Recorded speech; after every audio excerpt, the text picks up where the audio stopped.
Hello, this is Dr. Joel B. Goodin with Driven to Doctorate, an interview series. Today, we have Dr. Chad Becker. Dr. Becker, how are you today? Very good, thank you. How are you today? I'm well, thank you. Thank you. We're dipping here in Arkansas. We're dipping down under 50 degrees during the night, so it's getting colder. And you said you were located in Terre Haute, Indiana. Terre Haute, right on the border of Illinois and Indiana, so kind of smack dab in the middle of the Midwest. If you didn't want your students to know that, I can edit that out. Oh, that's okay. They will come find you and get extra mentoring. Just don't give them my telephone number. So I don't want any texts. Just kidding. No, I don't like the texting. We might get into that. So we had sort of made an outline together of things we could talk about, and so we'll just sort of let it emerge. But you had mentioned research problem, purpose, research questions, alignment, and then how all those pieces sort of fit together to make a good study, I think, just to put it very reductively. But first, I'd like to hear a little bit about sort of how you became Dr. Becker. Sure, yeah. Well, for all of you aspiring doctorates out there, this is hopefully, another story that makes it seem achievable and doable. I'm nothing special. I'm just someone who put his nose to the grindstone and had some luck and stuck to it, but came through a bit of a different path than many of you are taking right now. I was more of a traditional brick and mortar academic. I'm comfortably middle-aged and kind of came up through before computers really became ubiquitous within what we do. That's not to say that I didn't use email to pester professors, but it had just started and it was maybe not as acceptable to do. But yeah, it's been an interesting transition from that kind of world into the online world where I work exclusively now. So I kind of went and was a teaching assistant, taught classes at the university as I was getting my master's from Purdue University and my PhD from Indiana University. So yeah, I took a rather traditional approach to procuring the doctorate. So I was able to, kind of be immersed in the community that the campus was. Not always easy to do in online communities, but we certainly have tools that we can use to build community. But for me, it just sort of happened. It was easy and it was definitely important. So I know with my doctoral students, I'm always trying to provide them opportunities to build community with other, of my students, but also with other students and other faculty in general. That's why I think this series that you're doing is really useful, because it's a multitude of voices, and sometimes you just need to hear it a couple of times in a couple of different ways. But right. I managed to kind of get the degrees and worked as the traditional professor for a handful of years at Indiana State University, which is here in Terre Haute, and then moved online. I've been online for 10 years exclusively now, doing sort of full-time professorial work, teaching courses, teaching graduate courses, and directing dissertations.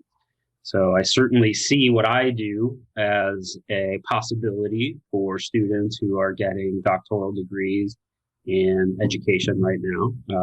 So maybe someday you'll be chairing students and teaching graduate classes in a program similar to what I do. Of course, we certainly have a lot of different kinds of students that take their degrees and do incredible, wonderful things within all sectors of our society and around the world. So, but that's my route. I kind of went straight through some teaching in the English classroom in between my degrees to, meet requirements for graduate degrees, and so to gain the experience that was so important to what I do now, and how I work with my candidates who are teaching in schools many times as well. I'm very happy with it. Yeah. What was maybe your early life, where you were born? How did that play a role in where you are now, if at all? Yeah, I wasn't necessarily born into an educator's family, but we became one pretty quickly. My sister is a music teacher, middle school music teacher, has been for, she wouldn't like me to say how long, but she's approaching 3 decades as a music teacher. And certainly, I mean, my sister taught me how to read. She's 4 years older than I am, so it really paid having an educationally minded person in the home. Certainly contributed to my success academically. While my parents weren't educators, they valued education and would regularly kind of engage me in discourse about what I was learning, whether it be in elementary school or high school or my advanced degree. So I always appreciated that, know that that was a big part of my belief and value in what education could provide me personally. Yeah, so my home life, I was lucky to have a supportive home life, and one that allowed me, kind of the access to middle class America. So while I've procured many student loans over the years and will be paying them off for some time, I still value, and there is still value in what I've done, getting the advanced degrees and working in the field in which those advanced degrees are in. So I stuck to it, and I'm still in it. And if I was to leave it, it might not be worth it, but I'm still in it, and it's still working at this point. So yeah, I value the institution of education, and my family did as well. I grew up in Buffalo, New York, so not Terre Haute, Indiana, and a little different geographically, culturally. And so my family is still there, and while we've lost a few members of the family, they're still an important part of my success, and I appreciate the home life that I had access to growing up. Right. I see obviously a lot of EDDs out of education, teaching in education, and I also teach in education at another institution at Walden. Currently, I'm teaching out there since I became full-time at North Central University, where we both teach. But you have a PhD, so what's your PhD in? Yeah, so I have, while I've been working in ed leadership programs for years, both at North Central and then at another university, and now back in the School of Education at North Central, I certainly have many EDD students. But it's an interesting kind of difference between the two. They have a lot of similarities. And in fact, for North Central University Center for Teaching and Learning, I'm working on an aid for our administrators and for our staff to use, just to sort of know the difference between the kind of applied degree and the doctorate, the more philosophical doctorate. So I've worked with many EDD students, more than PhD students, over the past decade. And I find that students who, pursue the EDD degree are often working in very, kind of embedded in the educational institution, whether that be in schools or in higher education or in educational organizations, non-governmental organizations. There's a wide range of things that you can do with an advanced degree. And I find that the EDD seems a bit more applicable for many of our students than what fairly or unfairly gets considered to be the highfalutin theoretical PhD, and what do PhDs know, right? So it's a stereotype, but it is interesting to see the ways in which the two degrees are interpreted and what we find people doing with those degrees. Right. Certainly, the theoretical degree doesn't mean you can't do the practical, but I find a lot of students getting the EDD and doing amazing things with it, including college instruction, doing research, highly theoretical activities, but the emphasis being more on the applied nature of those degrees and how we can bring what we understand in the discipline to bear on our actual lives.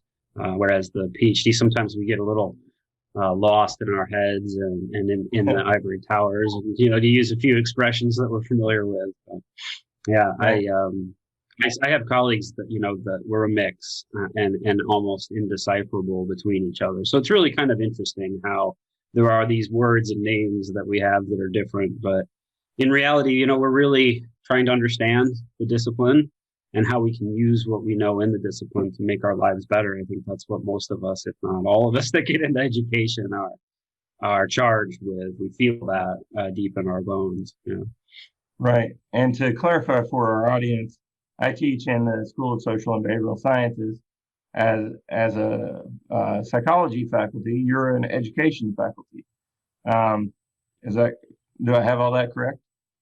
Yes. Right. Yes. And so, curriculum and instruction is what my degree area is in, which is an interesting combination of psychology and education, right? We like to say we have educational psychology, which right. We also have education philosophy. We have put education in front of a lot of things, but it's because it's a large discipline. Each of them, psychology encompasses a lot of content. Mm-hmm. And sometimes you'll hear people talk about educational psychology, Piaget and Bruner and sorts of foundational people that have a psychological component that we utilize here in education. But I think the two disciplines dovetail very nicely, personally. Right. My PhD is ed psych. So ed psych. Okay, there you go. Yeah, that's why I teach in both fields. Yep.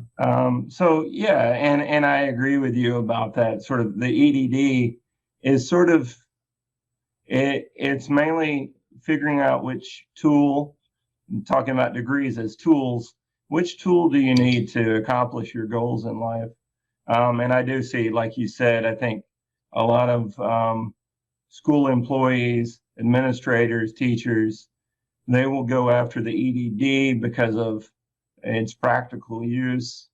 And at Walden, for instance, it's sort of, you would probably choose a project study. They offer a project study doctorate as opposed to the dissertation doctorate. Both end up in EDDs, but you have that choice, and that's sort of a even more granular decision you make. But I think that's fascinating. We both mentor students. Tell me what else you do at North Central. Yeah, so at North Central, I first and foremost, I guess, teach graduate courses. I have probably 20 or so students at any given time in a graduate course. Of course, North Central, we have the one-to-one teaching model, which means our work with students is a bit more intensive. Because we are in a course room with you and you only, and so we interact in that way. I have probably at any given time about 10 dissertation students as well. I'm a part-time faculty member at North Central, so there's a threshold of students, and I usually am at the maximum right under the threshold. So that accounts for the work that I do with students. I have been and aspire to be full-time again. So unfortunately, my university closed in April, where I was a full-time chair. So I kind of got left in the lurch there due to financial constraints, but looking to get sort of back into a position like that. And so I try to remain active in my scholarship and my service activities. So in addition to the teaching load, I work to build my own scholarship, to present at conferences, to publish. And then I try to do my bit of service for the three main areas I think that most professors are engaged in service. That would be service to, the local, the university level, service to discipline, where I might be reviewing or editing other people's work, working for conferences behind the scenes, working as an editor at a journal. I've done all of these. And then working in the community and serving my community. So my university, my discipline, and my community. And some of those service activities in the community look academic and some don't, depending on what venue I'm engaged in. We have a youth center here in Terre Haute, kind of like a young boys and girls club. It's just named for the church that it's affiliated with. And I've worked there both as in the capacity of as a professor at Indiana State, and since then as a community member working with literacy and young children, getting a library for their facility, these sorts of things. And university service, I mean, I'm working with the Center for Teaching and Learning on some aids for faculty, staff, and students to understand our program and our processes better. I'll be giving a webinar later this month on Turnitin and plagiarism, if you're interested in that. There'll be a recording of that as well, but there's a lot of interesting kind of details when it comes to plagiarism and then Turnitin and how to use it. So I try to help in that regard with any kind of assistance I can give my colleagues at the university level, and certainly serving at the disciplinary level as well, I think is very important. And in addition to that, I do try to publish. There's not a whole lot of time for that. Right now, it's not a required part of my position, but as I said, the way to remain active in all three of these areas is a way to keep yourself, kind of wanted by educational institutions. So my scholarship centers around two areas.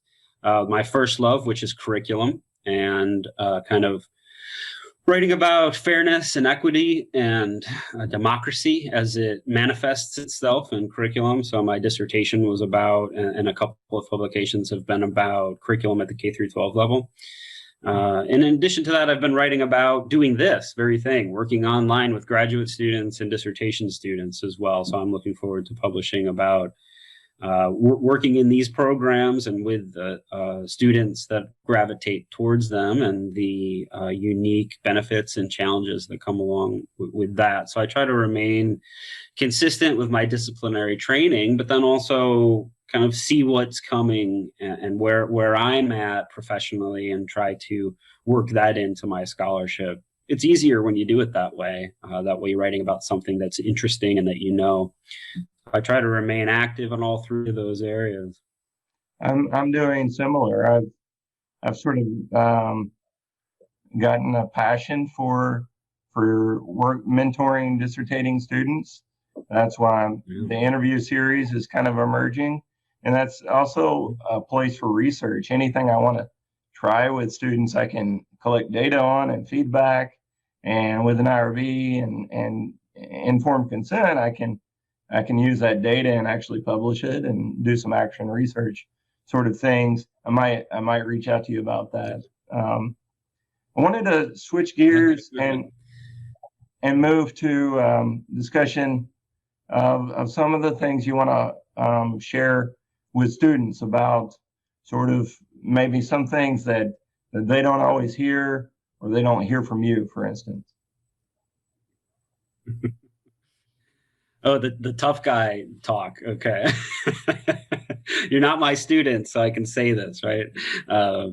So just to make sure I'm heading down the right path, some things that are really important for students to know that maybe they haven't had access to this point that an insider might be able to give insight on. So we have a wide range of students. So it's difficult to talk about what would work for any one student, and knowing that it might not work for other students. We have a range of ages.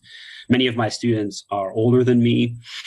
So the notion of andragogy, teaching adults, is hugely important, I think, when thinking about how to work with online graduate students. Many of our students are successful in their careers and looking to either retool or change directions. Many of our students have full families and are responsible for many people financially and emotionally. Some of our students are right in the hardest time of life where they're caring for young children and aging adults and have 2 jobs and a spouse that may or may not be a contributing member to the finances of the household. So it's very interesting to think about what are our expectations as graduate instructors and dissertation mentors, and how do we accommodate and work with such a wide variety of students. And so one of the things that I always tell my beginning students and any dissertation student is to be open and honest with your chair and with your committee about your needs, your strengths, and your weaknesses. We're here to help, and oftentimes we have good ideas, and we can change our work in some ways, not drastically, but we can change our work, we can modify our expectations if we know more about you. So that's an important part. Another, kind of some really obvious ones that sometimes people don't say right to their students is you got to have time to do this work. You can't just pile it on to the rest of your busy life. And while many of these degrees are marketed in that way, weekends, evenings, you can do it in your spare time. It's very difficult to live a life without any spare time at all, and without any recreation at all. So what ends up happening is folks use some of that time for their degree and their dissertation, but not all of it, because who could? Nobody could. So there is a ecological approach to the dissertation, right? There's only so much space, there's only so much time, there's only so much energy that we have. And we might have to pull a little away in some areas in order to devote that to the dissertation. What that means for each of us is different. So you're not going to really know until you get started. Sometimes the coursework can help you anticipate the workload of a dissertation. But I just finished grading a few assignments for one of our graduate courses, which were, okay, when you get to the dissertation, how are you going to spell out the time that you need to do it? And I think it's a fascinating assignment because it really makes explicit for candidates what's required in order to succeed, and to have them thinking about it before it's too late and they're already bogged down in the work of the dissertation. So that's one of the main things for me is acknowledge that you're different from everyone else, and if you can help express that to your chair, they're going to be able to help you. And two, make sure that you come into this knowing that it's going to be one of the big 3 or 4 things in your life for a couple of years: your family, your work, maybe your hobby, if you'll have to give that up, and your dissertation. So that's important, and it is time consuming. So I think that that's a key aspect of successful dissertation work, both of those things. And they're quite different, and of course there's more we could talk about. We've been doing this for a while. We have pointers for people, but I think those are 2 really important kind of things to think about as you get started. What did you, Chad, Dr. Becker, what did you have to share with students about problem, purpose, research questions, alignment, and sort of what to do with all of that? Yeah, so this is what, sort of a conversation that I have with every one of my doctoral students very early in the beginning. And that's because you can't really do a dissertation without these, some of us and many of us refer to as foundational components of a research study being, one, articulated clearly and correctly. And I'll talk specifically about what that means for each of them. But also looking at them as a whole. If they don't make sense together, you may have a really interesting problem statement that would be for a great dissertation, but the way that you've paired it with what you're trying to do and why, the purpose, and then how you're going to go about doing it, your design and your research questions, you may not have anything at all. You may have 3 separate components that are really good by themselves, but don't work together for a research study. And I'll talk a little bit about what it means to work together and why that's important. I don't want to take a whole lot of time with this topic, but let me get into sort of the 3 of these different foundational components separately, and then talk quickly about how they kind of mesh together or need to mesh together.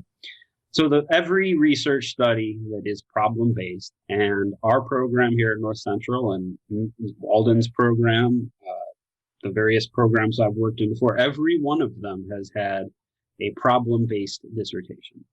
Sometimes programs don't have problem-based dissertations, and I believe that that would leave the students to be more free in their choice of what to research, but their research may not be very meaningful. Social science research essentially is around to improve the world that we live in. So if you're not directing that research at a problem, does it really need to be improved? Maybe, maybe not. Maybe it could be tweaked, a slight improvement, but we try to push our students to do good in the world, to make an impact in a positive way. And so if you can attend to a problem that's kind of big, then your research is going to be more useful to the discipline as a whole, and to you as someone who works in that discipline and maybe experiences that problem themselves. So we begin our dissertations here and almost everywhere else with a problem. You'll see in our chapter 1 at North Central, it's the first thing. You get through your couple of pages of introduction about your topic area, and the first substantive section of chapter 1 is the problem statement. Now, any problem statement has to have two components to it. It has to be something that people can experience, so a real problem, a real life problem. And the second thing is it has to be evidenceable from the literature about your discipline. It makes it a little tricky to research something new when you have to have existing evidence about it. But what most candidates find is no matter how new or relevant a topic or problem they come up with, people are already writing about it. And that's good. That's what you have to do. If there is no existing literature about your problem, it might make for a good essay for Harper's or a good newspaper article, an editorial or an opinion piece. But it won't make for a good dissertation because dissertations have to tap into the existing literature. So there's got to be some writing about the problem that you're interested in researching. There's nuance there, and if we had time, we could get into how to evidence a problem that's really new. But for the most part, we're looking for something that you can tap into and extend our understanding of. You're not going to save the world with your dissertation. Sorry, everybody. It's true. Dissertations are tests, essentially.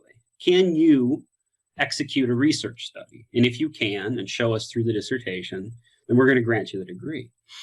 But the research should go on, right? It should live beyond the degree, and each time you do it, you're going to get better. So the expectation is the first time you do it, how good is it going to be? Think about the other first times that you had. You know, maybe you tried to paint for the first time, or maybe you tried to, fix something, a radio or your bicycle. And the first time, maybe it didn't. Maybe you lost a few parts, didn't go so well. But if you stuck at it like a musical instrument, you know that the more you do it, the better you get. And research is no different. So the first time, the dissertation, we're looking for you to do something that meets the expectation. And that first one is, can you find a problem? Many of us experience problems at our workplaces. So it's not that difficult, right, for most of our students to identify a problem. What becomes a little difficult is, can you evidence that problem from the existing literature? And how you do that, is essentially equivalent to how convincing your argument for the problem is. If you can show your reader that this problem exists and that we still need to move forward in fixing it or improving it, then you have an excellent beginning point for a dissertation. Okay, so that's kind of the general basic, description of a dissertation problem. And obviously, if you can find that problem in the ed leadership discipline, in the ed leadership literature for an ed leadership dissertation, that's better. If you can find it in the educational psychology literature for an educational psychology dissertation, that's better. Sometimes our candidates think they can just kind of go and pick and pull from all the disciplines. And I say, well, you're not getting a PhD or an EDD in psychology, are you? You're getting it in education. So we need to make sure we're coming at this from an educational perspective. We can use some of the literature from other disciplines, but we need to be careful. So that's the first part, the problem. Okay, so you've got a problem, you've defined it, you've evidenced it in the literature. Now, what do you do with it? Well, the next step is to think about the purpose of your dissertation or of your research study. Why do this research study? The generic answer is typically, you can fill in the blanks, right? Here's the problem. The generic purpose is to improve our understanding of to fix the problem, right? So come at it from that frame. What would it mean? What would it look like? What would I have to do to improve our understanding or to, in some small way, fix the problem? And that's where your purpose lies. So if you're looking to identify a reason why you would do something, you want that reason to be absolutely connected to the first component of your dissertation. You wouldn't claim that we have discrimination in K through 12 and show that we have a school to prison pipeline, we have disciplinary inequity, we have all of these things that show, look, we have a discrimination, a race and ethnic based discrimination problem in K through 12. And you say, okay, why do you want to research this? What's your purpose? My purpose is to make teachers' lives easier. Well, that doesn't really, right? I mean, that doesn't really jive.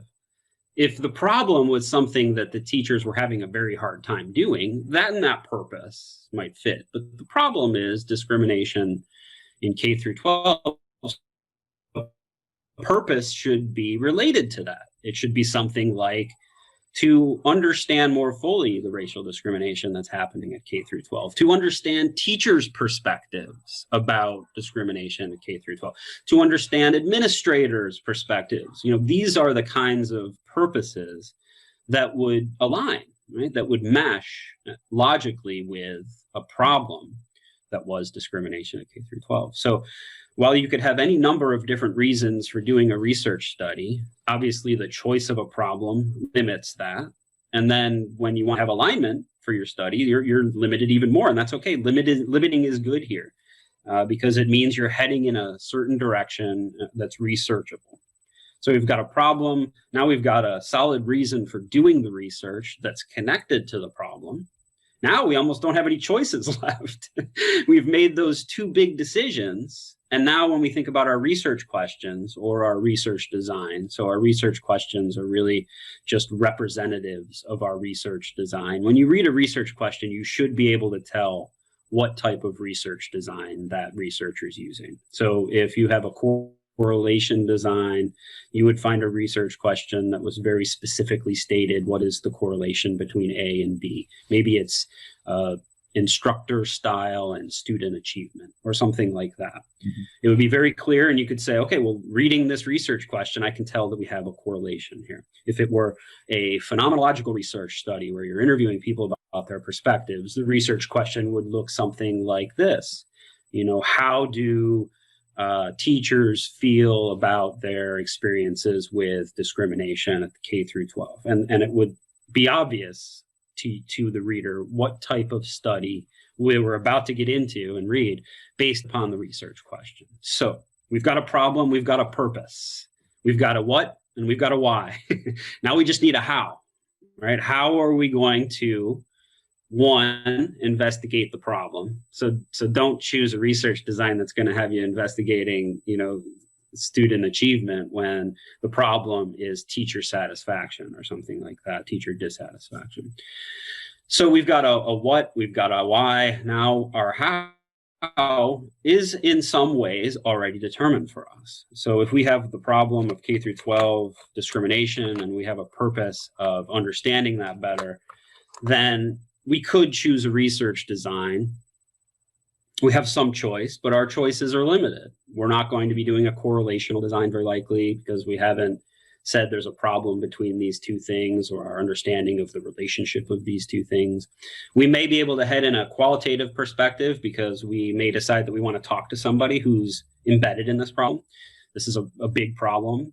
So it might be students, it might be teachers, it might be administrators. We'd have to get more specific with our problem statement before we would know which group we were talking about. But once we decided that, then we would obviously move to collect data from very much the people who are experiencing the problem, right? So this is the part of the logic of a dissertation or any research study is you've got a problem. Why go talk to other people who aren't experiencing that problem? You want to talk to the people who are intimately knowledgeable of that problem. That might be a survey where you gather data from large amounts of people, or it might be an interview or a case study where you're looking at small numbers of people, but looking at their experience in depth, and anywhere in between. But ultimately, when you get done writing these foundational components, you should know and see evidence for a problem. You should have a purpose that's directly connected to that problem, that if you execute that purpose, you'll be able to sort of say the things that you want to say about that problem. And then you've chosen a research design and written research questions that are going to actually help you do that. So we need alignment between those three things in order to be able to actually research that problem for the reasons that we've articulated in our purpose. And as I intimated earlier, if those three things aren't really connected, and sometimes I think, Joel, when we talked about this earlier, I had mentioned the triangle kind of visual. If you think of the problem at one point and the purpose and the research questions at the other two, you really should be able to draw important and obvious connections between the three of them. And once you've done that, you really have a roadmap for what it is that your research is going to show us and help us understand.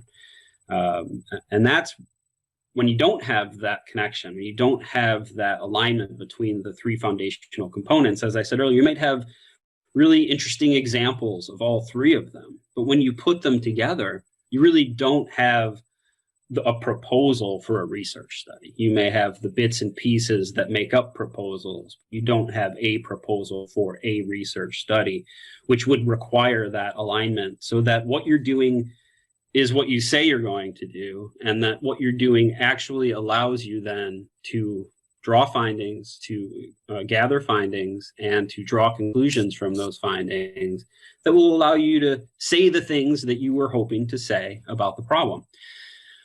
So that's kind of it in a nutshell. All three are essentially crucial components to a proposal. And if you have all three of those, you essentially have what's needed to write a chapter 1, a chapter 2, and a chapter 3, and to prepare for the next steps in the process. It's easy to talk about, generals. I've tried to throw in a few specific examples of each of those things, but, this is the conversation that you'll have with your chair at the beginning. And it's essentially what will make up probably the first, 4 to 6 months of your work on a dissertation. So there's a lot of opportunity to go back and forth. And hopefully your chair will see it, clearly and be able to help you see where your pieces are not quite articulated correctly yet to mesh together for a dissertation study. This is what I find to be the most difficult part for candidates, for our students, is not coming up with the problem, not coming up with a reason to research that problem, but coming up with all three of them together that will allow you to articulate fully a research proposal. This is a conversation we have with our students.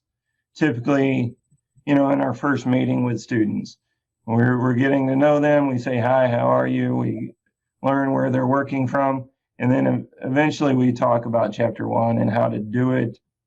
And then we say all of typically what you've said. And then I can't count how many times we say it again and how many times the student needs to come back. And that's no slight to the students. And that's not an issue with we didn't explain it well the first time.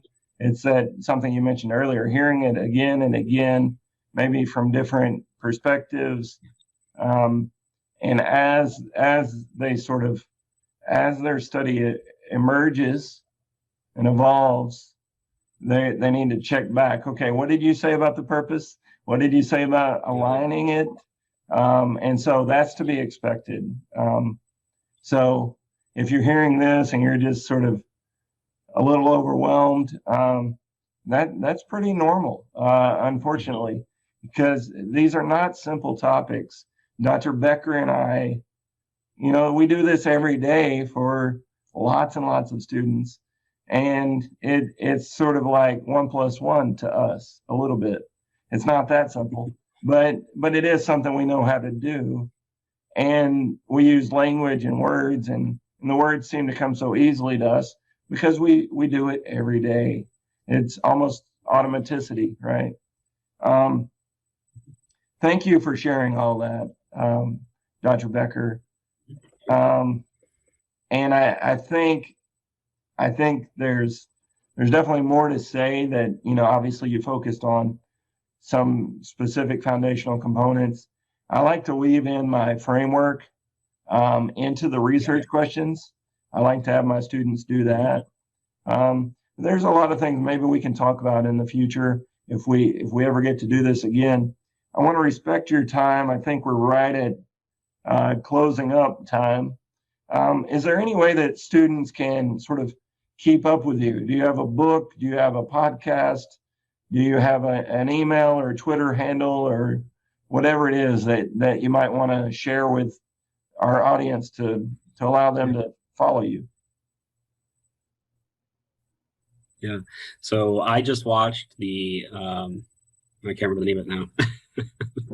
It was a great documentary from 2020, The Social Dilemma, it's called. If you're a fan of technology, maybe don't watch it. Yeah, so I've resisted Twitter. I don't use Facebook. I wouldn't use it professionally. Probably I didn't have a second account, but I'm personally not using Facebook any longer. But that doesn't mean that I don't have a presence, a way to be in touch with, and a way to kind of put my perspective out there. As lame as it sounds right now, I use LinkedIn, so you're certainly free to look me up on LinkedIn. My email account is my name, Chad Becker @ncu.edu, and I would encourage anyone who wants to send me a note to do so. I certainly won't,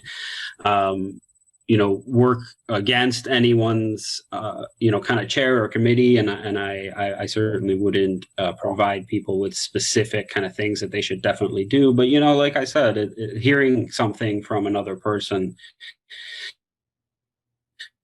slightly differently explained or something like that can be the very thing to tweak your understanding. So sometimes just a couple of lines in an email and that sort of thing is useful. Hopefully, if you're a North Central student, you'll get to know my name through my work with the Center for Teaching and Learning and the webinars that I'm going to be holding, and that sort of thing. I don't have a book. I am not writing a book and will probably not write a book during my career. I go for smaller bits. Conference presentations and journal articles. So you can certainly look me up through the academic search engines that we have at our institution, at other institutions. And yeah, feel free to be in touch with me through email or through LinkedIn. But good luck with this excellent series they're doing. I can only imagine the other topics that you're getting folks to talk about. And what should be obvious from this meeting today, you can really just scratch the surface with these things. Maybe the proposal itself is a pretty large topic area, but within those, the key components that we discussed today are even themselves worthy of kind of individual discussions and how to best accomplish them. So as Dr. Goodin said, don't feel discouraged at first. Like anything that's worth doing, it's very difficult at first. And the more that you read, the more you become familiar with research designs, the more that you steep yourself in the literature of your topic area, the more familiar you're going to be. I tell candidates this all the time, and it's true. You will reach a point where you feel like you have your head wrapped around your topic and problem. Mm-hmm. Nobody feels that way at the beginning. Nobody, ever. Mm-hmm. It's only after going out, researching it, finding all going down the paths, finding dead ends, coming back and saying, okay, I think that's kind of it. I think I've found it. And now I get it. I get the way that researchers are conceiving of this topic and problem. Now I feel like I can take a step forward toward my own research. Everybody gets there, unless you have some reason that you drop out of the program. You're going to get there. It's just going to take you a little bit longer, a little bit shorter period of time than other people. And you might not have that moment where you're like, I'm there, I'm finally here. But your chair will know when you're there and will tell you. And you'll have an approved chapter 2, and we'll say, okay, now you get to start thinking about really defining what it is that you're going to do. And that's an incredible moment for students, for any researcher to be. So I always tell my students, that's the first sort of light at the end of the tunnel. Right. Is coming up with some of these ideas and then going and exploring them in the literature. And when you've decided that you have found what there is to find, you do start to change the way that you think about yourself, the way that you think about your research, and the way that you think about the dissertation. It all kind of becomes more doable at that point. And until you've reached that point, it can feel like the scariest, biggest thing that you could never possibly accomplish for some. And I felt that way myself. And so you just have to acknowledge that that is something that we all go through, that there is nothing special about Dr. Goodin or me. There really isn't. Sorry, Joel. We're just people that did it, right? We're just people that did it. I mean, yeah, okay, so we stuck at it for a while. But, you know, my IQ isn't through the roof. You know, I don't consider myself an exceptionally smart or talented person, but I'm able to do this work. I like doing this work, and I find it very rewarding. And I do, like, it discourages me a little bit when I see other people thinking that it's so very hard, because it's not. And if you keep at it and do the work of the course, the template, and the chair's recommendations, you're going to be able to do it. And I think that's what you have to latch onto. The people who don't have extenuating circumstances, it's not because it's impossible to do. It's that our lives get in the way of it. So for those of us who are lucky enough to, you know, not have that happen to us, we get degrees and we move forward in our careers, and we're happy to have done it. So that's you someday, not long from now, and you know, just keep at it and acknowledge that, yeah, there's some things that you have to know, but they'll come in time. Thank you very much for the opportunity, Dr. Goodin. It was a nice conversation. And thank you. It's good to be able to help. For students, it takes that bravery and courage to push through the uncertainty at the beginning. And I'd say by the end of the dissertation, students typically have much more expertise in their specialized topic area than I do, and then maybe than you do. And that's a beautiful moment. That's, I think, we're honored by that as dissertation chairs and mentors. So this has been Driven to Doctorate with Dr. Joel Goodin. Guest today was Dr. Chad Becker. And thank you so much for your time.